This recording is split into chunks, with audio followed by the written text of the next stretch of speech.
I'm not a crook. But you kinda were. But you know what? Tricky Dick maybe wasn't the worst one. The most scandalous president in American history clearly is, well, I guess we'll just let you guys make that call. In 1971, major newspapers published the Pentagon Papers, damning government documents proving that the executive branch hadn't quite been completely honest about the Vietnam War. An outraged President Richard Nixon put together a team of former CIA and FBI workers and sent them to steal embarrassing information from the psychiatrist treating Daniel Ellsberg, the defense analyst who'd leaked documents. Some members of that team, working for Nixon's committee to re-elect the president, or CREEP, and under Attorney General John Mitchell, broke into the Democratic National Committee's office at Watergate complex in Washington, D.C. in May 1972 to bug their phones. A month later, those figures were arrested in another burglary attempt at the DNC headquarters. The Washington Post reported on Nixon's connections to the crimes, and some of their information was confirmed by an insider codenamed Deep Throat, who was later revealed to be FBI Assistant Director Mark Felt. Not to get too far off topic, but Deep Throat's information was more confirming than revealing, and one of the enduring mysteries is how or why Felt provided incorrect information, because he did on a few occasions. But he still played a major role in undoing the Nixon administration. As recounted in the film All the President's Men, Felt did give the major clue to help Woodward and Bernstein solve the mystery. Follow the money. That led to a check from CREEP and a Watergate burglar's account, and Mitchell's program that funded information gathering against the Democrats. The Senate's Watergate investigation exposed Nixon's use of a system that recorded all of his phone calls and conversations across his various offices. The president wouldn't immediately give over his recordings, likely full of incriminating evidence, to Special Prosecutor Archibald Cox, the firing of whom led to the infamous Saturday Night Massacre. In March 1974, 7 presidential aides were indicted, with Nixon named as an uncharged co-conspirator. The House Judiciary Committee began impeachment filings 2 months later. Nixon beat them to it and resigned the presidency that August. But the interests of the nation must always come before any personal considerations.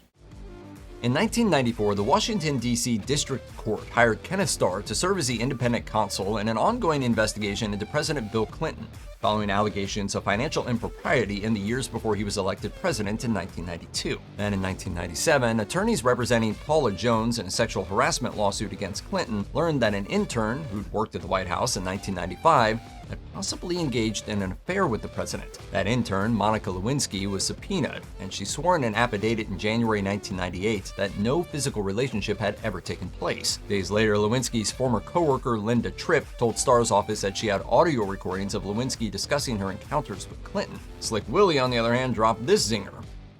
I did not have sexual relations with that woman.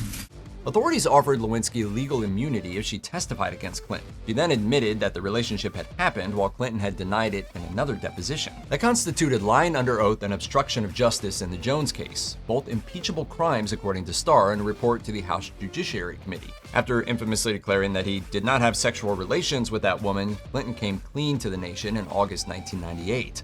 It constituted a critical lapse in judgment and a personal failure on my part, for which I am solely and completely responsible. The House of Representatives impeached President Clinton that December for perjury, as in lying under oath. The Senate didn't acquire the votes necessary to convict and expel. The Teapot Dome scandal is a complicated piece of American history with an odd outcome. Back in the 1910s, the federal government earmarked oil reserves, 1 in Wyoming and 2 in California, for the Navy to power its ships. In 1921, the recently inaugurated Warren G. Harding appointed Senator Albert B. Fall to the role of Secretary of the Interior. Fall quickly convinced Harding to sign over control of the Navy's oil fields to the Department of the Interior via an executive order. Secretary Fall proceeded to entertain offers from representatives of 2 of the country's biggest oil companies, Sinclair Oil and Pan American Oil. Both were given contracts that enabled them to access 2 of the 3 previously Navy-only areas, Elk Hills in California and Teapot Dome in Wyoming, so called for its infamous natural rock formation.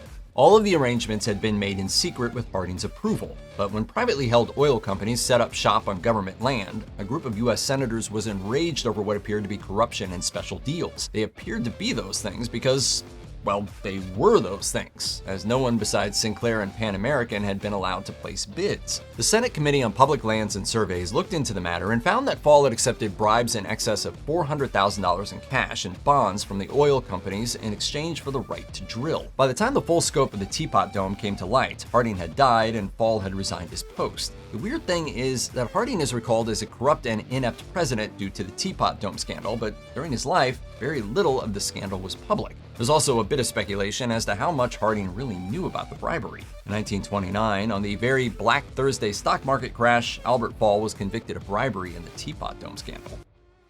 At the height of the Cold War, President Ronald Reagan held such virulent anti-communist sentiments that his administration supported covert efforts to destabilize such governments around the world. Under a covert plan called the Reagan Doctrine, the Central Intelligence Agency trained, funded, and armed rebel groups around the globe that shared Reagan's philosophy. Unable to get above-board funding through the Democratic-controlled Congress in the 1980s, Reagan and his Republican cohort had to get the money elsewhere, even if it wasn't particularly legal. Reagan set his sights on the communist government of Nicaragua and decided to fund the right-wing militia group known as the Contras to fight it. In 1984, he reportedly told National Security Advisor Robert McFarlane, "I want you to do whatever you have to do to help these people keep body and soul together." In 1985, Iran asked to buy weapons from the U.S. government to assist in its war with Iraq. Believing that negotiations with Iran could help free American hostages in Lebanon, Reagan approved the sale, even though that nation was currently under a trade embargo with the U.S. And just like that, more than 1,500 missiles were sold to Iran. When a Lebanese newspaper exposed the transactions in 1986,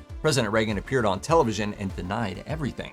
We did not, repeat, did not trade weapons or anything else for hostages, nor will we. Later that year, the military of Nicaragua downed a plane that turned out to be loaded with American weapons bound for Contra, which had already received funding from the U.S., generated by the sale of arms to Iran. Reagan had a reputation as a Teflon president. Nothing seemingly stuck to him. This applied to Iran-Contra, too. Reagan is more remembered as a cog in the scandal rather than a major mover. In 1829, President Andrew Jackson appointed one John Eaton to the position of Secretary of War. Eaton had recently married the former Peggy Timberlake, whose first husband, Eaton's close friend Senator John Timberlake, had died of pneumonia 9 months prior. Nasty rumors hit the D.C. social scene, suggesting that the Eatons' relationship began as an affair and prompted Senator Timberlake to take his own life. Peggy Eaton was also declared completely unacceptable by Washington's high society ladies. She was seen as uncouth and impure, having often spoken to men while serving at her father's pub as a young woman. How scandalous. Floyd Calhoun, wife of Vice President John C. Calhoun, ensured that the Eatons weren't welcome in Washington's elite homes and at social events. President Jackson had to publicly speak his support for the Eatons. Then his acting First Lady and official White House hostess, his late wife's niece, Emily Donaldson, joined the anti-Eaton brigade. In response, Jackson fired her in favor of his daughter-in-law, Sarah York Jackson. After Vice President Calhoun squared off with Jackson on tariffs and states refusing to abide by federal laws, the president called out his number two for using the Eatons' rejection to gain political capital with an aim towards stealing the presidency. The whole thing was so embarrassing that John Eaton and Secretary of State Martin Van Buren resigned their cabinet positions. Jackson dismissed all the others, whose wives had all had a hand in the public discrediting of the Eatons.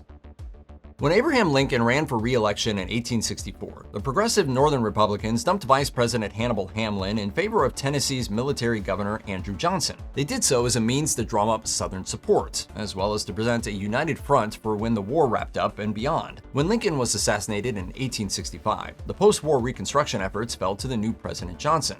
He remained loyal to the Southern cause, notably states' rights. With Congress out of session for the initial 8 months of his administration, Johnson eased up on a bevy of new laws that would have integrated and enfranchised black people in the South. Johnson let local governments set up systematically racist and segregationist practices, while also issuing thousands of pardons to Southerners arrested and convicted of treasonous efforts during the war. He basically thought that the states had the right to decide how free their citizens were, which was basically why the entire Civil War was fought in the first place. When Congress got back to work in 1866, it passed constitutional amendments to guarantee the rights of all Americans regardless of skin color, along with bills to provide aid to and to protect freed and enslaved people. They also passed the Tenure of Office Act, which denied Johnson the ability to fire federal employees without getting the go-ahead from the U.S. Senate. Johnson tested the law by firing Secretary of War Edwin Stanton. So in February 1868, the House of Representatives overwhelmingly voted to impeach Johnson, 126 to 47. He avoided conviction by the Senate by a single vote.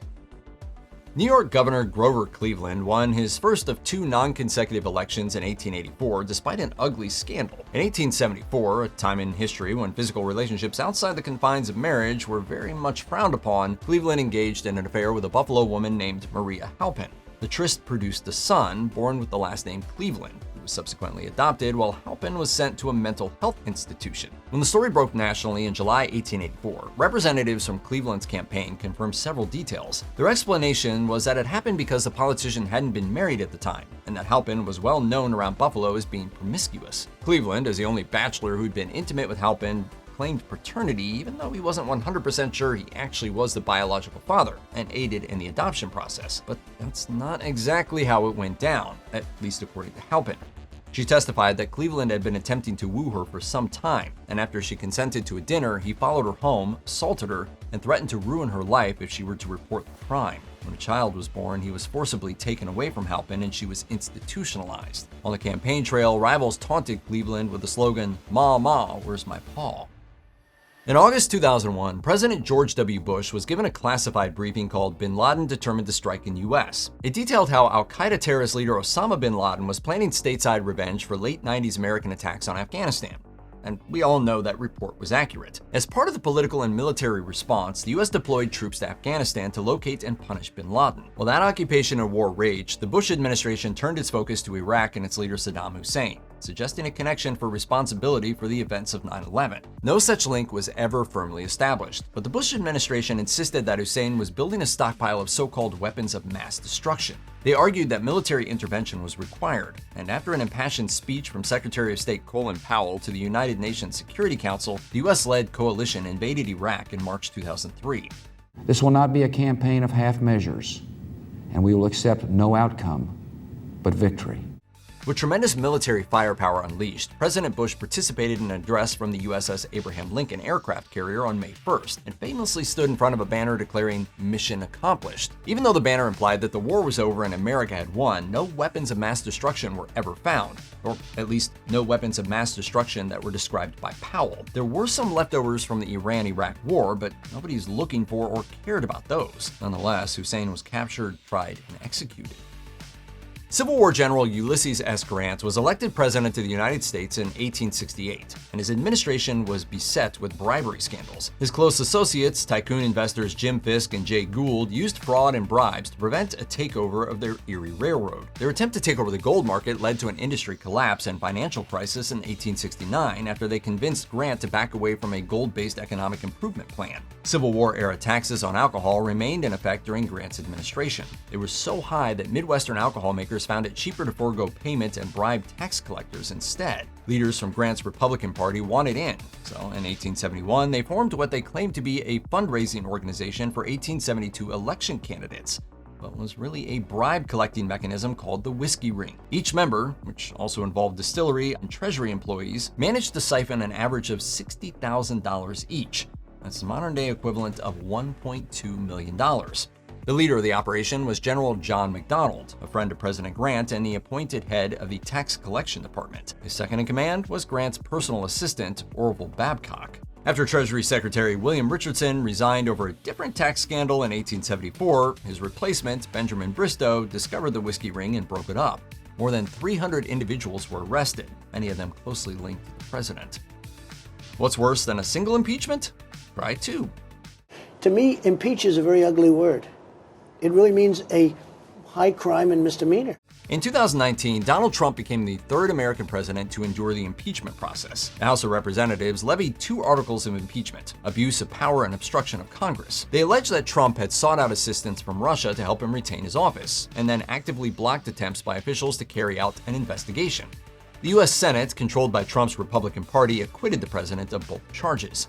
2 years later, Trump became the first president to be impeached twice. On January 6, 2021, when Congress was in session to certify Joe Biden's victory in the 2020 presidential election, the still-sitting president held a rally outside the White House. That then led to hundreds of attendees violently descending on the Capitol building with the aim to stop the votes from being counted. Members of Congress fled and hid, and 5 people died as a result. Charged with incitement of an insurrection, the Senate declined to convict Trump.